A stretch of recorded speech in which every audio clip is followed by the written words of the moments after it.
What's up, guys? Subzeric here, back for another VOD review. Today, we got the first VOD review on the new patch. Patch 14.12 dropped this morning, and it shook up a lot of the meta, honestly. Brought back a little bit of stuff like Violet reroll type things, buffed into relevancy some units that were seeing almost no play before, stuff like Blitzcrank. Added 6 costs, of course. The biggest addition is that now you can hit a Victor and have this disgusting unit late game that is just so strong. So I wanted to do a VOD review today of another comp that actually got buffed. I won't, spoil too much, but a lot of units buffed around. This was already a comp that was starting to show up on the previous patch. And also, by the way, Macau tomorrow. Also, hey, look at this. Watanabe Kai in Spicy Appy's chat. We'd love to see it. I miss Kai. I wish this man would stream, but he has a real job. All right, Prismatic Augment start. Build a Bud, worth the wait, level up. None that I'm actually that excited about. I mean, we actually have a pretty solid opener already playing around this Lux 2. Lux 2 is, in my opinion, just one of the best one costs in the game right now. You can make a static Shiv Slam, throw it onto the Lux, even maybe an adaptive Helm Slam, and just play into some kind of AP line is what I'm looking at here. If we were to, and also, yeah, I mean, he actually did have the opportunity to make gold if he wanted to, but he just wanted to hold on to solid units. Potentially, I don't know, I'm actually kind of surprised. I would think you would actually make 10 gold here in this spot, because, I mean, you're not going to hold, like, this could just end up being your board, throw a Sentinel on there, but okay. Yeah, I don't know. I'm not that excited about any of these. Maybe just level up and play like a random fast 8 type game. I don't know. I don't really want to. I'm not that big fan of Prismatic worth the wait, just because it's obviously really hard to get to the 4-star version, so you don't get to play that high cap. Dominator Crown's an interesting idea because Dominators have been buffed pretty. They buffed Blitzcrank really hard this patch, so now he's actually like a real unit. But there is another very buffed augment here, and that is quality over quantity. So this augment, units holding exactly one item turn those items into radiance, and they just added on to this units holding radiant item gain 12% HP on this patch. So I think Appy's, he sees that and he says, you know what, let's go for it. It's a really fun option. Allows you to play for just very solid win streak TFT, especially with this new version. I imagine it's gonna be the Radiant Static Shiv that's gonna get slammed out here. Yup, that's just so much extra damage on this board. We could go down a trip down stats lane in this spot here.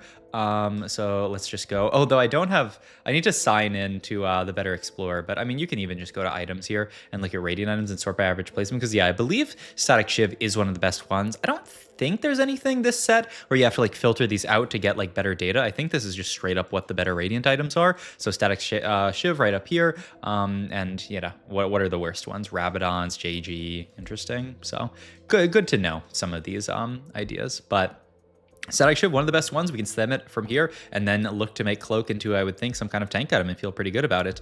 Violet 2, not really something we would consider playing on this board, I don't think. It would be kind of nice, but I think we're happy with just this Watcher setup right now. We have the, or Sentinels even are even stronger here, though. The only downside is then we have to ditch some of this, like kind of the nice pair that we had there with the Vander, but this will be fine. I guess Appy's is judging that Sentinel's probably a little bit more synergistic with this board. I mean, I guess either way, right? They both have a line into Conqueror with Darius or with or with the Rel, though. I mean, honestly, Watchers, you can see here, has the nice synergy with Sorks. We could, like, next round, if we had held on to the Watchers, we could have been 4 Sork, 2 Watcher. Huh, interesting. I mean, it's obviously close here between which units you want to play onto the board.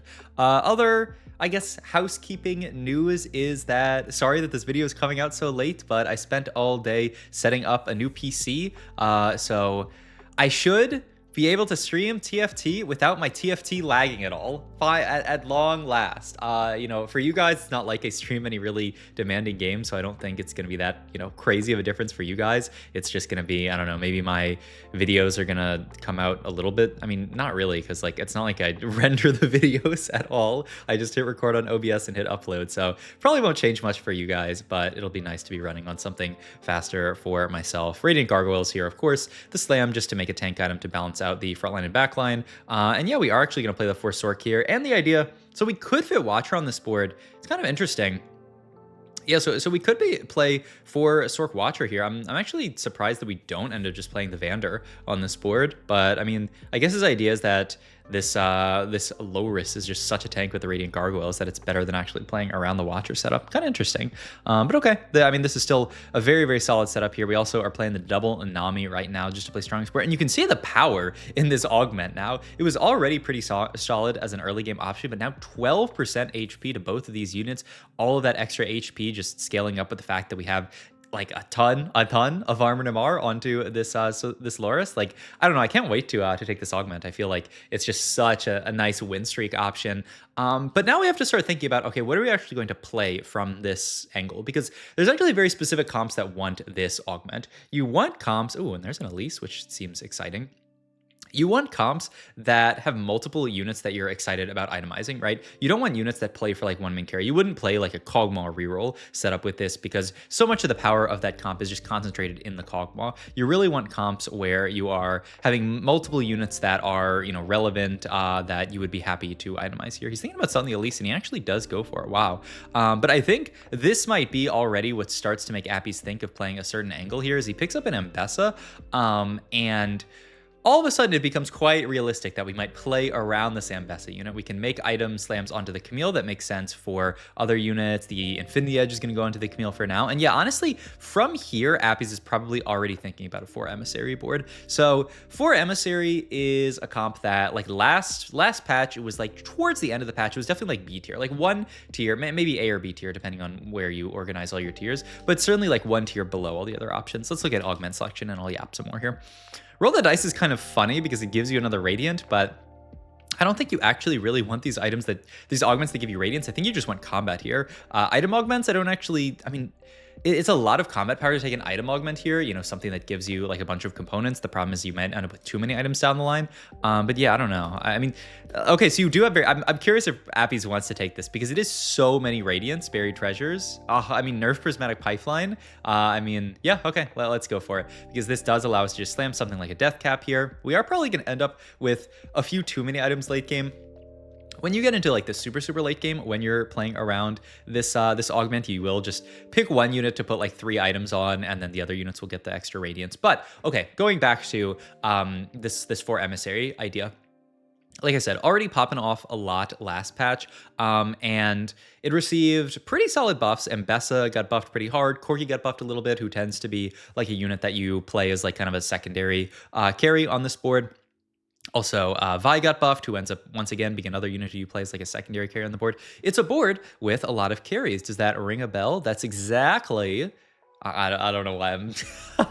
but that's exactly what we want to play for when we are playing around this this augment. I already forgot what it's called, but the one that turns all your single items into radiant items. We want to play for a board that has a bunch of extra like carries that we can play for. We can put items onto the Vi and feel good. We can put items on the Mbessa and feel good. We can put items on a Nami and feel good. So it's a really solid pairing. I think people have already started to like catch on. I believe people are already talking last patch. I forget who, but one like quite high elo player was kind of like, yeah, whenever I take this augment, I'm playing for this comp and doing very well. And I think Appies, being a very good TFT player, has clued himself in on that. So Belt's going to be taken here for the Radiant Sunfire. It makes a lot of sense. Also makes a lot of sense why he didn't slam Radiant Bramble last round, because he wanted to greed Radiant Sunfire. We also do have, this seems fantastic. We have the Radiant Sunfire that we can make. We have Radiant Edge of Night that we can make that's going to go onto the Mbessa later, though we don't really have a good carry for it right now, but I don't know, maybe we could just throw that onto Maddie, or maybe Appies will just wait to slam something here. I mean, you know, if it swings a fight, I wouldn't be mad about a Radiant Edge of Night here. The IE is going to go onto Corki, and then the Edge of Night's going to go onto Mbessa, but I think Appies realizes that Radiant Edge of Night Maddie is not going to be what swings this fight, so why play for it? Makes a lot of sense. Did I mention that Macau is happening? I'm pretty sure I did mention that. Oh my god, this is a shot, by the way. We have 4 Emissary now? That's disgusting. But I don't know if I mentioned that I'm going to be co-streaming Macau, which I'm very hyped about. I'm going to be streaming. I don't know if I'm going to have any guests. I haven't really thought about it that hard, but I was really just like, yeah, I want to watch Macau, and they put out like a form for anybody who wants to watch Macau, and I was like, hell yeah, I want to watch Macau. You know, I would have gone, but well, I've talked about it before, but it's a lot of money, and I didn't want to be on a plane for that long, and you know, But honestly, seeing all this stuff about Macau, I'm getting a little bit of FOMO. It would have been cool to be at Macau. What's that? It's ever. I'm going to every TFT land from here on out because they're all going to be way closer than Macau, and they're also going to be, it's going to be way cheaper to fly to, if they do one somewhere in Europe or I don't know, even back in NA, or maybe somewhere in like South America. I would go. In any case, we have so many items at this point. Appy's kind of has to make a decision pretty soon about what unit he wants to triple item in this setup, because he cannot just spread items everywhere. Radiant Warmogs onto Garen seems so gross. Radiant Gargoyle is going to sit on frontline for now. Looks like he's going to, because he's in the spot here where he has all these mana items, triple mana item the Nami here. It makes a lot of sense, right? We have all of these mana items, so why not just triple mana item? Like, it's not like we're going to be able to triple damage item. I don't know. This is a fun game to watch. I feel like Appy's is such a good player at this type of gameplay, but okay. Final augment here, movable object, wand overflow, watch crown. Wand overflow I think is a few too many components. The movable object sounds really good. The problem is that it is an item, so you would have to stick that on a unit. I'd love a combat augment that doesn't force us to take an item, but I mean, the movable does sound quite good. I mean, a movable here, I would think.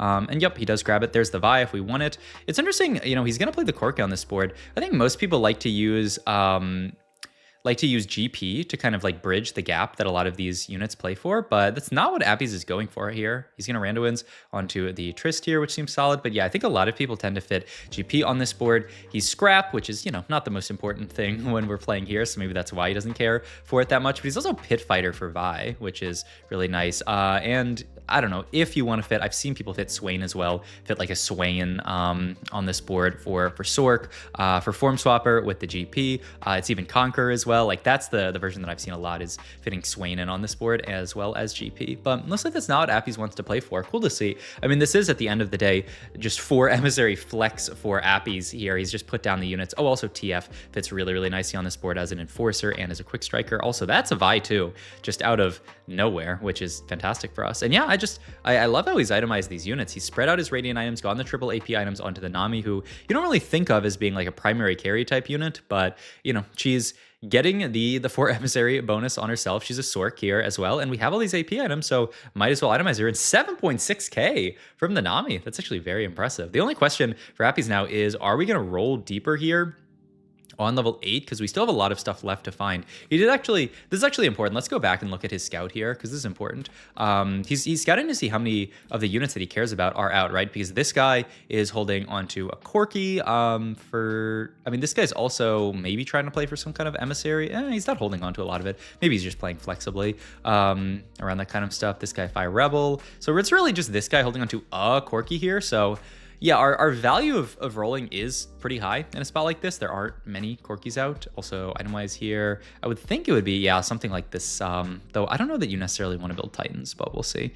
There's the Swain, but yeah, so yeah, like he has the option to go Swain GP here if he wanted to. I guess it's the question at this point would be like, what are you cutting? It's actually kind of tough to fit it on this board. You always have to play these units. You always have to play these units. So he would have to cut the TF, which doesn't seem correct. Maybe it's like level for Swain GP. And like, honestly, this guy sits on there pretty well for now. Yeah, makes sense. And so like the only difference is we would lose Watcher here to get Conqueror in. But I mean, honestly, Watcher onto a Radiant Warmog's Garen has got to be more relevant. So makes sense. This seems like a cool level 8 version. I think, yeah, the version I'm talking about fits really, really nicely on 9 when you play Swain GP, but maybe we'll see Appy's just play around more 5 costs. I don't know. This is a line that, like I said, people are really starting to figure out last patch. Ooh, I'm excited for Anomaly here, because there's so many units you could Anomaly here. I don't think we want Calling Card here. You can use this to guarantee certain emblems. Like if you put Garen in here, there's no emissary emblem, so you would guarantee a Watcher emblem, but I don't think you want emblems here, really. I would be surprised. I mean, if you get artillery, yeah, probably not. Extra AP, no. Ooh, Repulsor Ambessa. A bunch of attack speed on cast, knock back the target. I have not seen this before, but it sounds pretty sick. Bunch of attack speed for her. She casts, knocks back the target. Wait, I'm actually really, really hyped to see this go. And also, it does look like Appy's 91 HP 5 streak here. He's feeling confident enough to potentially push 9 on this board, or maybe just econ up the next few rounds and roll a bit, because he's got a lot left to hit here. He's got the Corkis left to hit, the Ambessa to hit. All right, she flies back there, knocks her target back. She's just zooming around the entire board, actually. She flies up there. Wait, I'm not seeing her knock back that many units, but maybe it's just because she's flying around the entire board here. I guess we'll we'll see here. But that's pretty cool. I mean, okay, Corki pair and Embessa pair at this point. I feel like you have to roll soon, but we'll see. Maybe he'll just skip on his way. I think you just roll a bit on 8 here still. And once you hit the stuff that you really care about, then you start to push levels. But we'll see. We'll see what Appy's doing. I mean, oh, that's the Corki too. Okay, maybe you can actually just make the argument to push levels here. This is a bit awkward. I love the Reforged here, but we reforged it to this, which feels pretty bad. I mean, I think we're just trying to go from these items. I was thinking like Titan's Gunblade Embessa, I guess, could be your setup. Titan's tends to not be that good on Embessa, is the read that a lot of people have. He's just gonna make LW on Trist here and then hold this Crown Guard. I mean, I guess it could go on Trist for now, would be the only unit that it can go on, but he doesn't want to get rid of Radiant Edge of Night onto Embessa for just like mediocre items. Like I said, Titan's Gunblade would be like kind of the only setup. I mean, it makes sense. All right, now that he has Corki too, I think it is perfectly acceptable to go 9. He's not holding on to the Swain, so he doesn't care about this like perfect synergies version that I've been talking about. He would much rather just play GP here, and I mean, really, so it's like the Vlad is Watcher instead of Form Swapper and Conqueror is like the difference here. And it makes a lot of sense. We held on to this Crown Guard, now we can just go into the unit that we level up for. I mean, yeah, looks nice. Looks very nice, actually. So yeah, Form Swapper, not the biggest deal because a lot of these units aren't 2-starred, and Watcher is a big deal. So maybe Appies does think this is just the strongest version of the board. Obviously, you're losing out on a few traits, but sometimes in TFT, the board with the most traits is not the best one. Watcher for Form Swapper, which is kind of fake, and Conqueror, which is kind of not that fake, but kind of fake. I could see it. I could see this being the strongest version of the board and not really caring about the Swain here. We'll see. Maybe if like Appies rolls down and ends up picking a Swain and like he's like looking for it now, but we'll see. But I mean, you can see the power of this board, and we're mostly on 1-stars, right? We're still not Embessa 2. We have the Corki 2 at least, but just look at the work that this Embessa is doing. Even this Nami 2 that we have here, itemized, is doing great work. And you can see like this is one of the perfect comps for this augment, just because you have so many units to itemize. I mean, at this point, Appies can start looking for something else for an Embessa. A Sterax here could go on her. I mean, it makes the most sense to me, unless he's just going to go Guardbreaker. Yeah, okay. Sterax, I think, makes sense. You do kind of start running into questions at points like this of like, you know, if it's correct to move items over. Ooh, this is a nice setup. So move the Radiant Sterax over to the Vi because the Gargoyles is not doing much on her. And then you just kind of put these trash items onto the Vladimir. He does make the call here that these double items are stronger than a single Radiant item in this spot. It is usually, I would think, correct to do this 2 items better than 1 Radiant item. There are a few Radiants that are so strong that, like a Radiant Static Shiv, you're probably not breaking that for like, you know, a random death cap onto this TF. It's interesting the decision that this augment makes you make. Also, I just looked over at the right side. We're in top 3. It's 5-6. I feel like this lobby is flying by and Appy's just destroying everybody. He still doesn't have an Embessa 2. He has Anomaly. He looks kind of bored. He's like, who cares? My spot is so good that like, I mean, yeah, who actually cares? My spot is just insane. I'm just going fast 10, even though he's unupgraded Embessa, unupgraded Garen as well. I mean, just goes to show how strong this comp is with this augment. I think this is an easy, just like hard force. Also, that Embessa looked so cool, knocking back that unit, dashing in. Like, that was pretty sick. We still have Lux and Planner, which is kind of interesting. I mean, are we really going fast 10, Mr. Appies? This seems so sketchy with not a Garen 2 or an Embessa 2, but I mean, if he's that confident in his board, he might as well just go for it, but okay. I mean, at this point, I guess we're just throwing our extra items onto the Vladimir. I mean, that's Garen 2, so now do we even need to roll? I don't think so. Ooh, what is the idea here? He's thinking about removing, he's thinking about moving LW here and just going, yeah, triple item. Oh, I was thinking maybe moving some items to Embessa, but okay, yeah, he's just gonna go triple item Corki in this spot because he has the upgrade.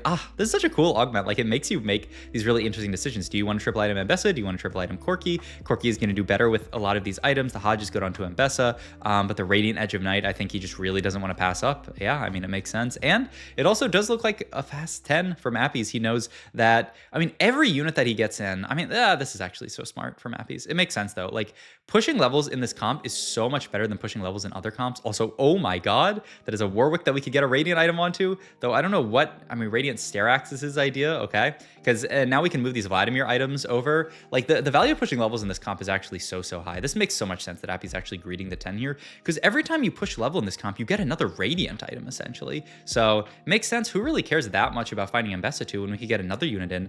Like, this Warwick and we get a Radiant item. Also, the possibility of just getting 6 costs on this board with a Radiant item seems disgusting. If we have a Radiant item Victor or Mel on this board, like, oh my god. And even the Warwick, I mean, we'll see how he does, but I mean, should be very, very solid onto this board. I mean, this is just such a fun game to watch. We are battling it out against a pretty capped board. This is like Bruiser, Twitch type stuff with Jace as a duo carry, and a very, very tanky Mundo with that Bruiser emblem. Still nerfed in this patch, but still not, you know, completely, you know, out of there. We do end up losing this fight. We're actually getting pretty low this game. There's a Mel on Carousel if we want it. Wait, we're gonna take Warwick here just to go for the Warwick. I mean, yeah, the Mel doesn't actually do that much for us in this spot, so I think this makes sense. Get out of the GP so that we can get a better unit in. Also, named Savika. Yeah, I mean, makes perfect sense. We also got the Sunfire. Ooh, fucking double Warwick on the board. Radiant Sunfire. I'm actually surprised that he didn't go Radiant QSS on the Warwick, but, you know, maybe he wants to guarantee Radiant Sunfire and unit. All right, can double Warwicks do it? This, the Warwick on the right there, I mean, the Warwicks are actually doing a lot of work. They're getting casts off. I think double Warwick can do it. Oh my god, it's not even close now with the double Warwick. 12k damage from one of those Warwicks. We still got some more fights to go, though. There's Mel if we want her, but you do have to cut some important synergies if you want to play Mel in this spot, and we're not going to be able to get up to all those stacks if we do. Okay, so is he going to go for this? This is, you lose a lot of traits for this, but you do get a Mel in on the board here. Yep, he's going to go for it. Throw the Crown Guard onto her frontliner a little bit because she knows she's going to dash back for the shielding. Look at this. Look at this. Fast 10 flex gameplay with 6 costs. Oh god, this fight's kind of scary, but Mel is casting. I mean, it looks like a great change to the board. This player is not dead yet. I mean, a great call out. I mean, we lose a few traits, but we get a Mel onto this board. I mean, this is exactly what 6 costs are supposed to be, right? So, you know, you're supposed to cut a couple of traits, and I mean, this is such a cool game. Actually, I'm so hyped to see the finale here because we got one more fight here. No matter what, we're rolling down for, I don't know, the high roll Warwick too, I guess. Oh, we find Victor. How do you fit Victor on this board? Do you cut? Okay, he's going to cut one of the Warwicks. This makes sense. I mean, you can go mana gen on him, but it doesn't really matter. Radiant Redemption, and now triple item on the Ambessa. My god, Radiant Redemption frontline on the Victor. That's kind of sus, but oh my, he got there to a cast. The Warwick's doing well. The Ambessa's low. The Mel is casting. Look at this 6-cost soup board that ends up winning out the. I mean, this game had it all. This is a beautiful game from Abby's. This was too fun to watch, actually. And this new Radiant items augment was so fun, actually. All right. Hope you guys enjoyed this video. If you did, please like, comment, subscribe. Check out my Twitch. I'll have the links down below. I'll see you guys later tomorrow, probably for a VOD review, and also for co-stream for Macau, which should be super sick. All right. See you guys there. Bye.